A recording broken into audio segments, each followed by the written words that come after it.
I'm Srinivas Atluri, work at Anvaya Solutions. I've been in, this morning I told somebody I was in information security and he looked at me and he said, what? I dated myself. It used to be called InfoSec 15 years ago, 10 years ago it moved to information assurance, and about 5-6 years ago I went to cybersecurity. I've been doing security for 19 plus years. 18 of those years was in Fortune 50 companies. I worked in, I'd say grew up through cybersecurity. I worked in different domains: application security, platform, network and system, and network security, and of course the server security also.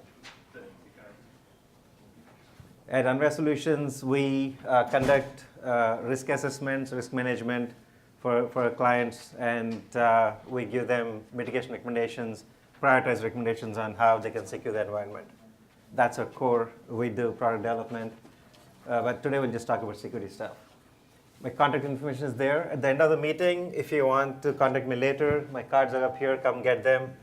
I don't want to stand between you and your lunch, so call me sometime, send me an email, and we can talk more. Denise?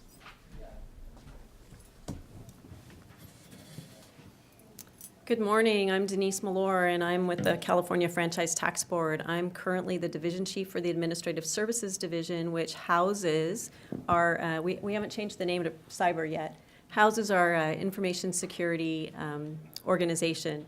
So, and I previously was the chief security officer at Franchise Tax Board.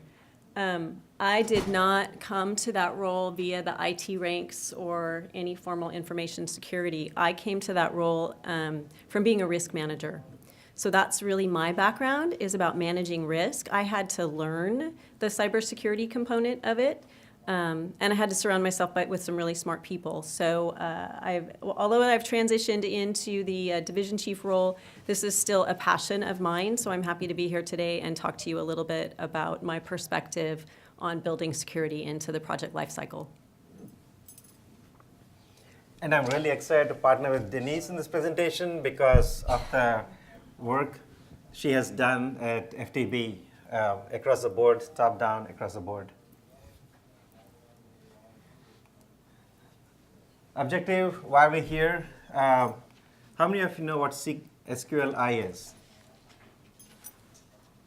One. I know another gentleman in the back, I know he does, he lives it every day. It stands for SQL injection. That is how databases are exploited. That's how applications are exploited. When we're thinking, okay, what do we do to help our peers? What do we talk to them about? And we said, no, let's talk to them about security and project management. I presented that in the transformation group, and the first thing they said was, security, now we're not interested. And I said, that's exactly why I'm here to transform your thinking. I couldn't convince them, but I'm glad you're here. Thank you for attending. So SQL was first reported by, I forget his name, Forrestal and Frack in 1998.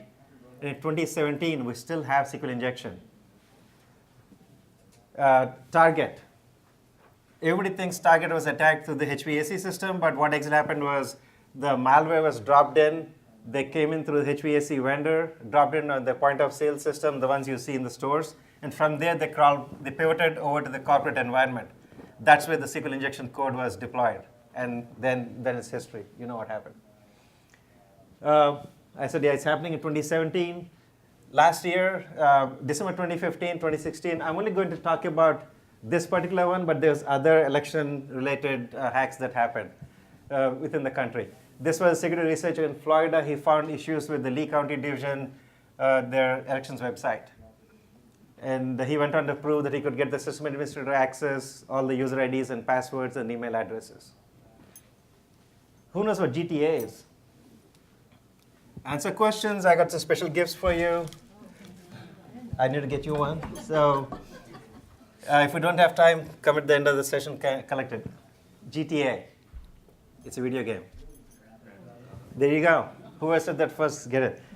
The fan forum was hacked last August. 400,000 user IDs, email addresses. Their people posted their personal information. All that was exfiltrated for 400,000 people. That's in August last year. November last year, many IoT device vulnerabilities were exposed. some are being fixed. Some said, you know what, we don't have time for it. Well, they do have time. It's not just their focus. So like the objective here is to help you guys get a 30,000 picture view on how do you improve security in your product development lifecycle. Security is not easy, it is difficult, but it's required, right? So, and Denise is going to share some anecdotal information and stories for battles at FTB and the success at FTB. We don't have any battles.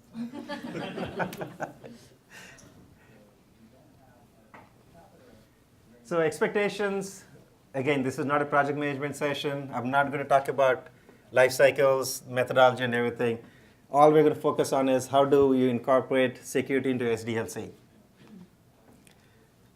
And it's only 45 minutes, of which I think we're going to leave about 5 to 10 minutes for questions. So full training session is a whole day, 2 days.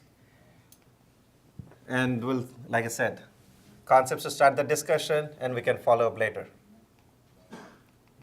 Interest of time, agenda is we're going to talk about application security or lack thereof. It's in the news, process flows, SDLC. In the news, 78% of the websites that are scanned by Symantec are vulnerable, of which 15% are critical.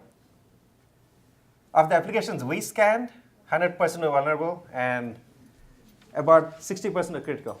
And we help our customers mitigate them. We give the recommendations, prioritize them so they can take care of those. These include your critical infrastructure, include government agencies, include Fortune 100 companies. Where is a DBIR? Who knows what that is? Data Breach Investigation Report. If you guys don't have it, download it, read it. It makes good bedtime reading. Because you'll be scared, you won't fall asleep when you read that, when you read how bad it is. 40% of breaches are from web applications. And it used to be 10% a couple of years ago. Now it's the data breaches, 40% is from web applications. Previously, all it used to be was defacing a website, hitting somebody's ego. Now they're hitting the pocketbook. SEI, Software Engineering Institute, Carnegie Mellon, they said 70% of the errors in software, they introduced into the product during requirements, during design, and the architecture phases. I think I should stand here so you can see it. 80% of those pass through the life cycle, and they're caught at integration. That is very expensive to fix. So focus on requirements, design, and architecture. More dollars and cents. Ponemon Institute, another one that it's a good one for you to download. The average cost of a data breach is $4 million, was $4 million in 2016. It went up by $750,000 from 2015. And the per record cost is $158. So think of a breach like Target. Millions of records. The per record cost is $158. Of course, it doesn't scale linearly. There is a scaling factor, so they didn't spend $158. I think they spent about $100 per record.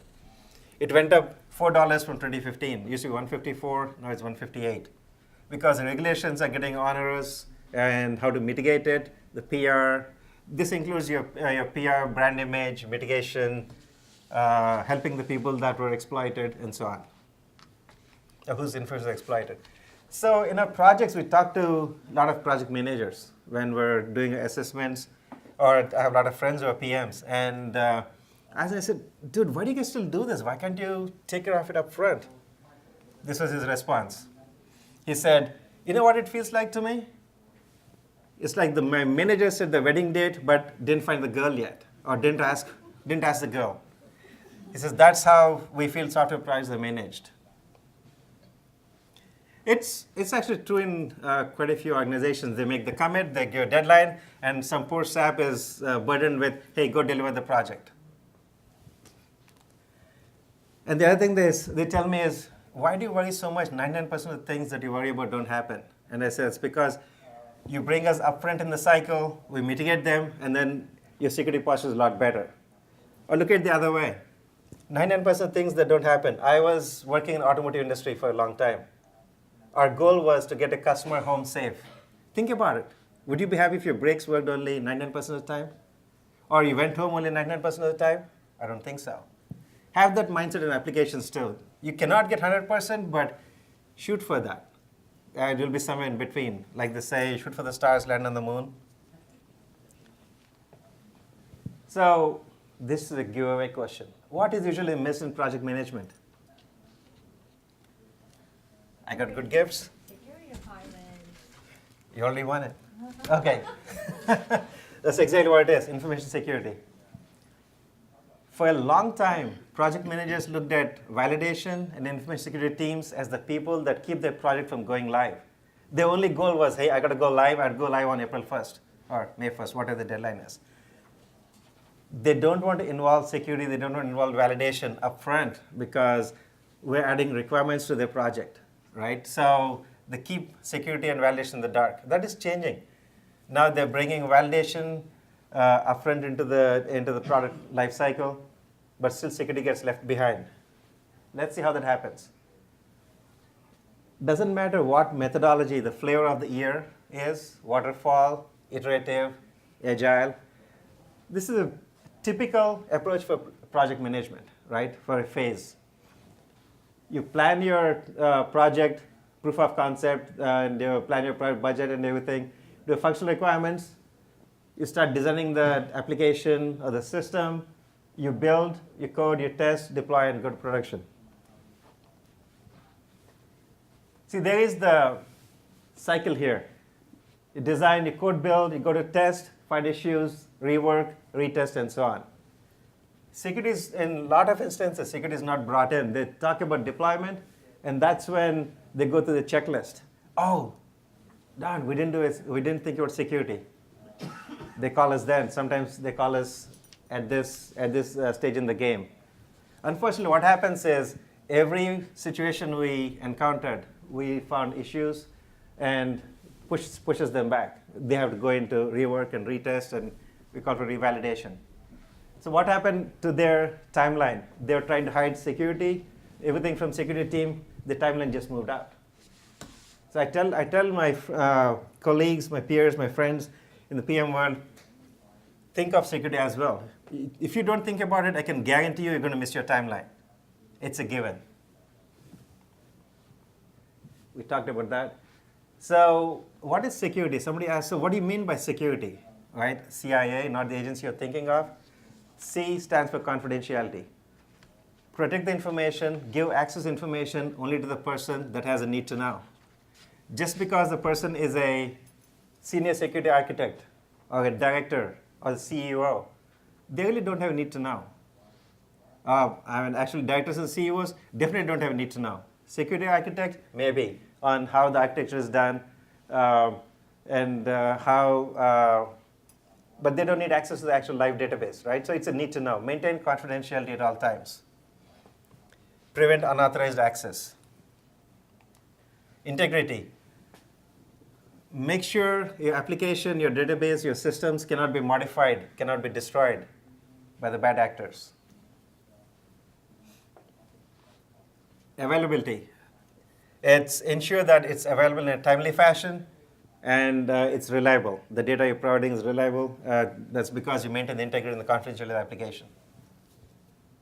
Very simple, 3 tenets, right? Think about it, confidentiality, integrity, availability.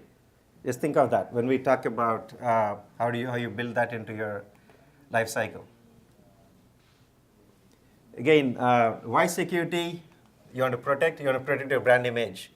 Protect the data of your customers, your employees, your peers, even your own data that's there in the systems, right?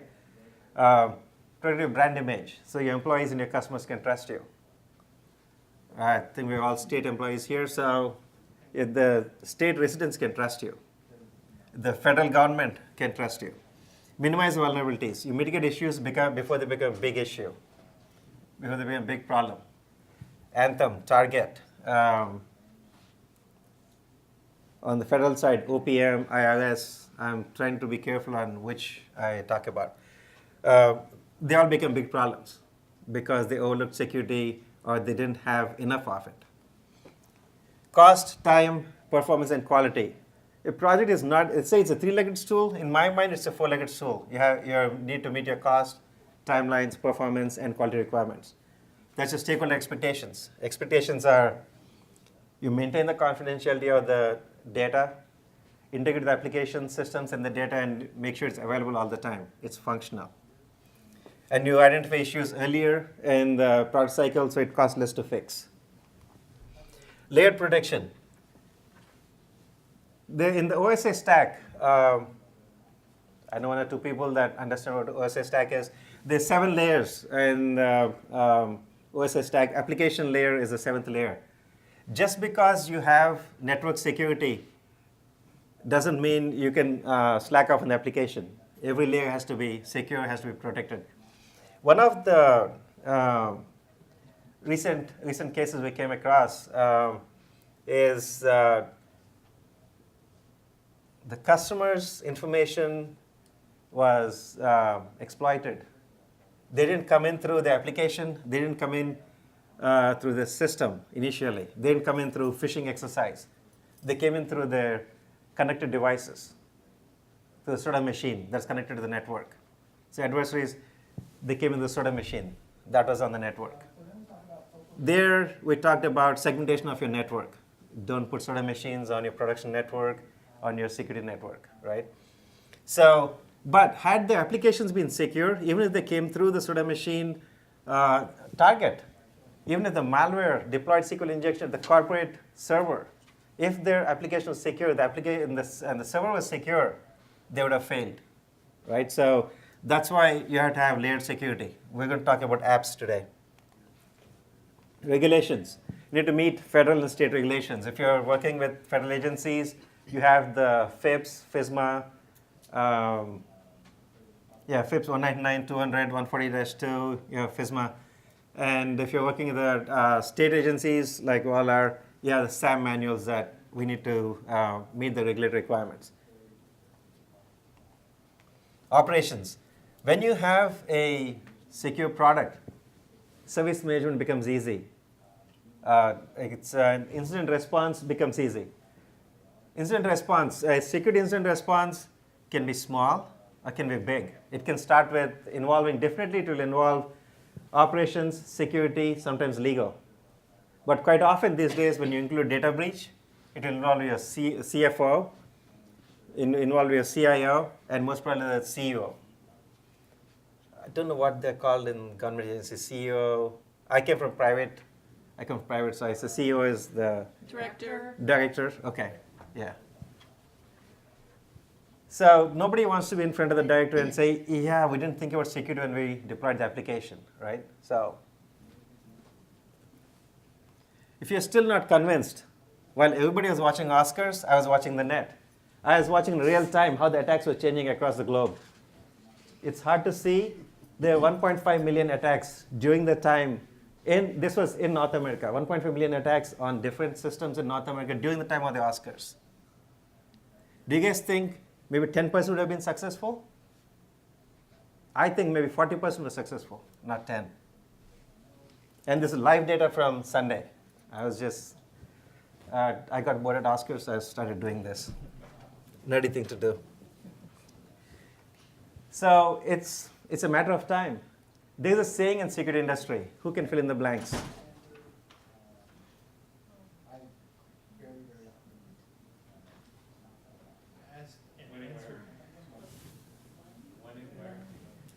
Pretty close. Somebody said. The question is not if an exploit is going to happen, but when it's going to happen. Everybody that got half the answer, come up and get a pen later.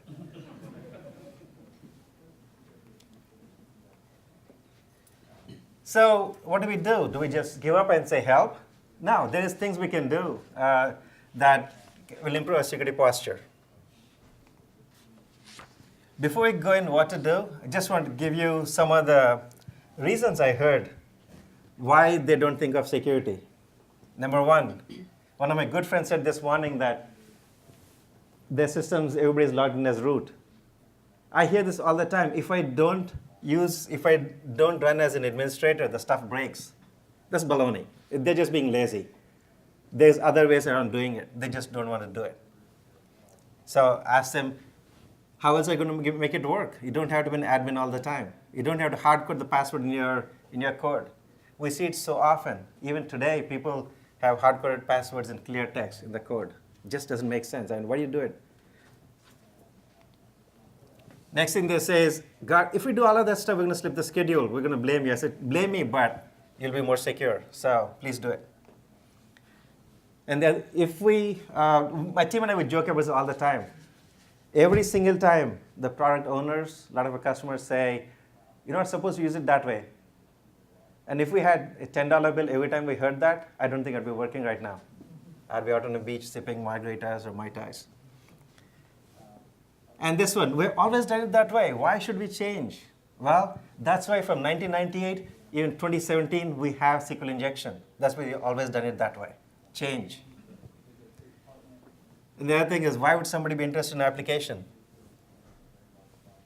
Like I said, they thought, who would be interested in the soda machine, right? They came into the soda machine, pivoted into the network, and went after the crown jewels. That's exactly why you need to think of security.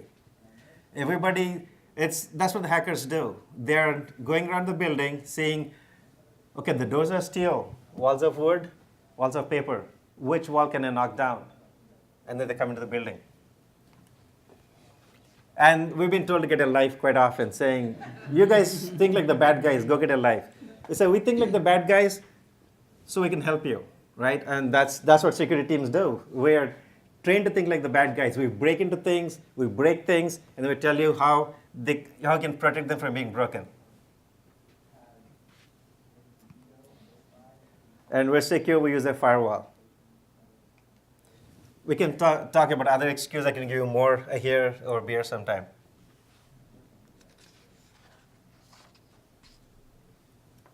So here we have, again, the typical life cycle we talked about. Now we'll talk about what you can do during the life cycle at the different phases. Denise, you can pipe in too, because you do this at FTB all the time. So after planning is requirements, right? You have functional requirements, test requirements, security, your compliance, and governance requirements. If you're manufacturing a product, you have manufacturing requirements as well. Design for test, design for manufacturability. A lot of times, this gets missed. Just talk about functional requirements, compliance, they don't even talk about governance. They just go functional, maybe test, and then let's move on. We've got a deadline to meet, right? They forget security. But you need to think about it. Make sure all these are subsections in your requirements document, right? Make sure your MQP, the master quality plan, has user acceptance, integration, and the test is unit test, integration test, user acceptance, and security test. So when you're designing the product, think about functional design. Equally important, think about security. Go through a threat modeling exercise. What is the functionality of the application? What is it being designed for? What are the touch points? Where does it interface? No application today lives in a silo by itself, right? So what are the touch points? If our application is compromised, where can the bad actor pivot to? What can they do? So think beyond your own small envelope. Threat modeling.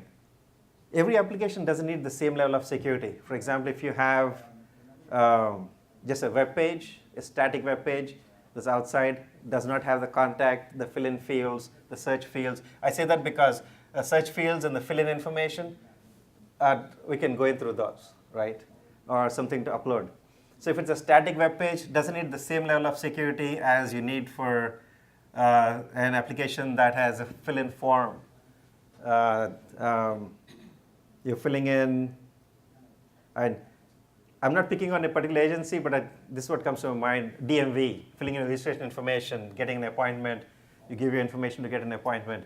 Or you apply for government loan, stuff like that. So you're filling in information. Those have much higher security requirements than a static web page. If you're handling data, what are the crown jewels that would be at risk if this application gets hacked? That's called threat modeling. Do a war room exercise. Spend 2-3 days. It's worth it. Because then you're thinking about what are we gathering, what information are we gathering, what are we processing, can it be exploited through SQL injection, cross-site scripting, session management, think of session management. How are we managing sessions? Are we closing sessions? Is there a timeout? If the browser is closed, what happens to the session? Does it stay live? You'll be surprised. A lot of times they stay live. We find quite a few of those. So go through the threat modeling exercise and make that as part of your design. Build secure architecture around it. It's the platform, the network, because there are touch points. Code development. Practice secure coding principles. That's like a 2-day class. A friend of mine and I, we used to deliver that in secure coding. One big reason still we have quite a few code reuse. Somebody posted code on Stack Exchange. Use it. Reuse the code, but make sure you understand what it's doing, right? I saw a gentleman there shaking his head, no. No, we tell reuse the code. You don't need to reinvent the wheel. But understand what that code is, what was it developed for, how is it used. Apple in 2014 had a pretty big exposure. Somebody reused code from the web, and it was a loop inside a loop. And between the two loops, system would go to sleep. If you can prevent it from going to sleep, you can get in. That's what bad actors got in. It impacted iPads, it impacted systems, and Apple came out with a quick fix. As soon as it was found, they fixed it. Code review. Conduct what we call SASD, static analysis. At this time, you can also, if you have an internal security team, that's pretty strong, like Denise's team, they would be involved all the way. I'm not trying to steal her thunder, but they would be doing a code analysis. Then the validation phase, you're doing a functional test, unit test, integration test, and you do an independent security assessment. When I said I'm going to talk about this, some of my friends said, "Dude, if you do this," because we do this quite a bit for our customers, independent security assessment. They said, "You're going to lose some of your business." And I said, no, our job is to protect the customer. The day when we don't need to do validation, you probably don't need to do ISA, independent security assessment. So have an independent security team that's not familiar with the environment, that's not familiar with the product, have them come in and do an assessment. It might feel like I'm plugging what we do. I'm not. I'm just saying you really need an independent security assessment. It's like you write an essay for college application, or you write a report that has to go up to your superiors. You have a second or third person look at it. Make sure they're knowledgeable, but they're not familiar with your report. They will find issues with your report that you probably didn't think about. Similarly, ISA, independent security assessment, very important. Then you go to deployment readiness. By this time, since you're thinking about security or threat modeling, you built your security architecture, you did security reviews, and security assessment, you're ready to a deployment readiness. You should pass the functional review, because you would not promote the product from validation to deployment readiness if it didn't pass this, right? Don't get me wrong though, even though you did everything, you'd still probably have some, but not as many, issues that are found in the validation phase. It's just the nature of the complexity of what we develop today. Everything is so complex that something will get missed. And the people that break things, that's a validation team, they'll find what breaks. That's their job, right? So there'll be some rework and retest, but not as much if you didn't follow this. So it'll be less expensive. So then go to deployment readiness, you do your security risk review.